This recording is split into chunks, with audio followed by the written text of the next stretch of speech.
So a pastor suspended for holding women accountable? Coming right up.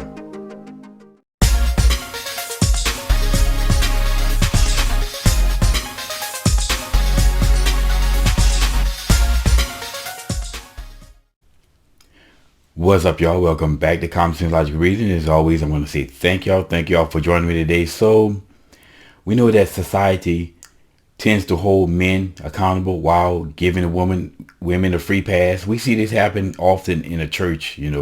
One of the places where you can really see this is in the church. Men are held to a standard, held accountable, while women are made to feel all about making them feel good. If you go to church on Mother's Day, every Mother's Day you get that, mothers are the greatest thing on the planet, best thing since sliced bread, whereas every Father's Day, as faithful as Old Faithful, every Father's Day, we get that same lecture of the duties and responsibilities of a man. Well, there was a pastor in Missouri that basically, he gave a sermon holding women accountable, and it was called a quote unquote sexist sermon. So what did he do? Well, this was Pastor Stuart Allen Clark, and he basically had a sermon that was geared toward women on the fact that men are very looks based. Not to say that women aren't into looks, women don't like attractive men, but men tend to be more heavily centered in looks than women are. And as a result of that, he said he basically told the women in his congregation that it's almost their duty to try to look the best they can for their husband. I mean, part of their duty as a wife. And he basically told some jokes. He also told some jokes. He said the joke of the difference between a girlfriend and a wife is 60 pounds. In other words, saying that a girlfriend has no commitment, so she has to try to maintain the interest of a boyfriend, whereas a wife has commitment, so she doesn't have the incentive to do so because she already has the commitment. He also told a joke about a wedding cake. I had never heard that one before. Scientists say that wedding cake diminishes a female sex drive. In other words, when a women get married, I can say they just lose the in initiative or in the incentive to want to try to maintain and keep a husband.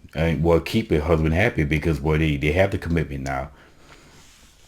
And I heard some people make the argument that, well, how dare he lecture them on looks when he wasn't in the best shape. I mean, physically, I'm guessing. I don't judge men, so I'm guessing he wasn't the best looking man in the world.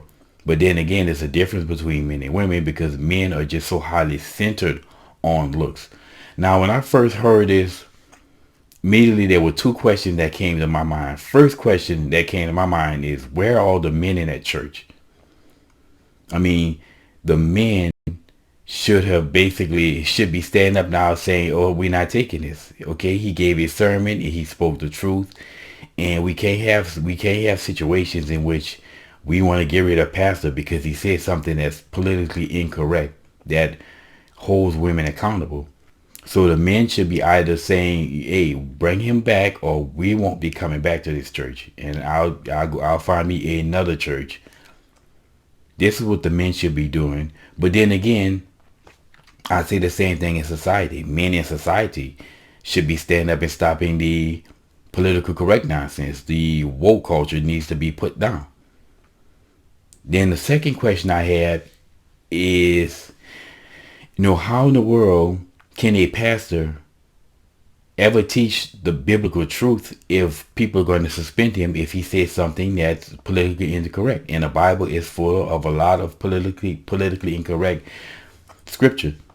There's several scripture in the Bible saying on how to deal with women, how to handle women.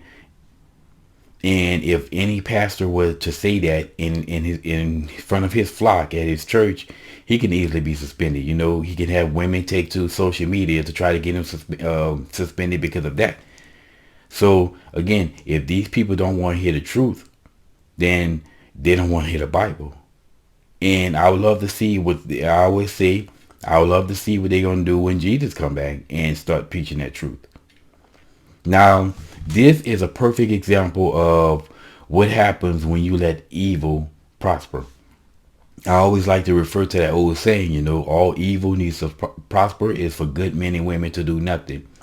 And good people, for far too long, have sat back and let political correctness run amok, and we see it happening all throughout society.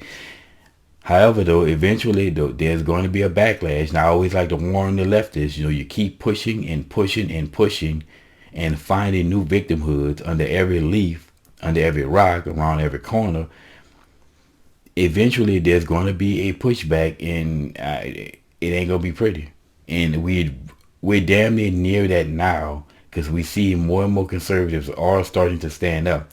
But man, this is ridiculous that they suspend a man for speaking the truth. So they don't want a truthful church. They don't want a truthful pastor. They want a pastor to make women feel good. And this is one of the biggest problems with the churches. Anyway, I hope that this man can get his job back. And now they try to, send him to sensitivity training, quote unquote. In other words, try to not hold women accountable. We can hold men accountable all day, but not women. Again, he spoke the truth. All he simply said was, hey, ladies, don't give your man any reason to want to look elsewhere. And he also showed this that meme of the guy walking with his girlfriend, and he turns around, look at the other woman walk past him. Now, people say that may be overboard. Regardless, it's the truth. So regardless how overboard you think you win, the truth is the truth. And if either people accept the truth or not. So again, I'll be praying for that pastor, and hopefully he can get back, and hopefully the men stand up and say enough is enough. But anyway, y'all, this is a perfect example of the insanity of the left. But anyway, y'all, as always, until next time.